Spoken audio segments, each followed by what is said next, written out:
Secret Service says a man in his early 20s carrying what appeared to be a shotgun and a fuel can entered a restricted area around Trump's Palm Beach, Florida home early this morning before he was shot and killed by authorities. I want to bring in CNN's Julia Benbrook. She's at the White House. So, Julia, how is the president's team responding to this? Yeah, the most important thing to note here is that President Donald Trump and First Lady Melania Trump, they were here at the White House at the time of this incident, but they travel often to their Mar-a-Lago estate. In fact, the president has been there almost every weekend in recent weeks. During a press briefing that took place earlier today, the Palm Beach County Sheriff, Rick Bradshaw, standing with representatives from the FBI and Secret Service, he detailed what they know now. He said that a man around 1:30 in the morning made it into the perimeter at Mar-a-Lago, and that a deputy and 2 Secret Service agents on the detail went to investigate. Take a listen.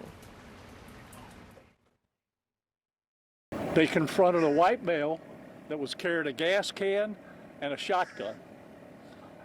He was ordered to drop those 2 pieces of equipment that he had with him, at which time he put down the gas can, raised the shotgun to a shooting position. At that point in time, the deputy and the 2 Secret Service agents fired their weapons and neutralized the threat. He is deceased at the scene.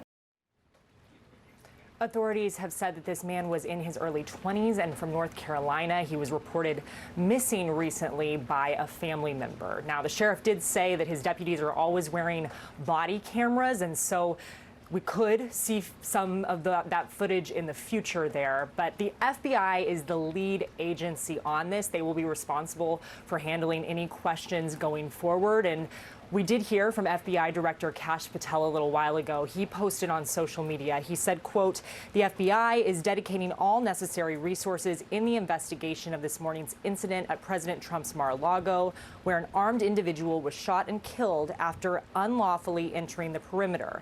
We will continue working closely with Secret Service as well as state and federal partners, and will provide updates as we are able." They are currently processing the scene and analyzing any evidence. They've also asked people in the area that if they have any doorbell camera footage that does seem suspicious, could be related to this, that they should contact authorities.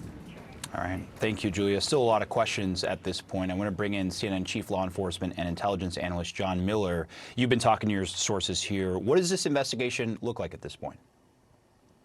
Well, what they're trying to do, Omar, is to backtrack through the last 24 hours or more since this individual was reported missing. He's a 22-year-old man from the area of Cameron, North Carolina, and it appears he drove there to Mar-a-Lago.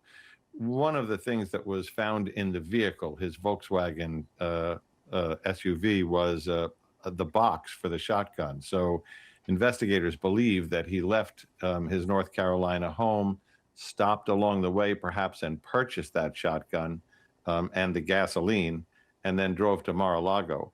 One of the questions is, how did he get into that perimeter? It appears that as an employee was leaving and opened the gate to walk out, he caught the gate and walked in.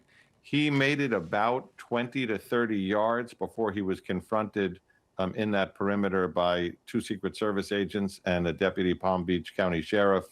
And as the sheriff said, according to their report, and the deputy does have body camera, as he was ordered to put down the shotgun and the gas can, he put down the gas can, raised the shotgun into a firing position, and all 3, both agents and the deputy, fired, killing him. Do we know if the shotgun was loaded? I mean, obviously pointing a weapon at law enforcement, it prompts the reaction that they had here. But just on the back end of this, do we know if that shotgun was actually loaded? You know, it's a good question, Omar, because as you point out, there's no way that those law enforcement officers would have known by seeing the shotgun whether it was loaded when it was pointed at them. But the question goes directly to, what was his intent of going into that perimeter? Did he know that President Trump wasn't there and was at the White House? Was his specific intent suicide by cop, which we've seen in a number of these incidences where people cause the police because of their own depression, mental health issues, whatever it is, to take their lives. Whether or not that shotgun is loaded will give us a better indicator of that when we find that information out from the FBI. But right now, I don't know the answer to that, but it's a good question.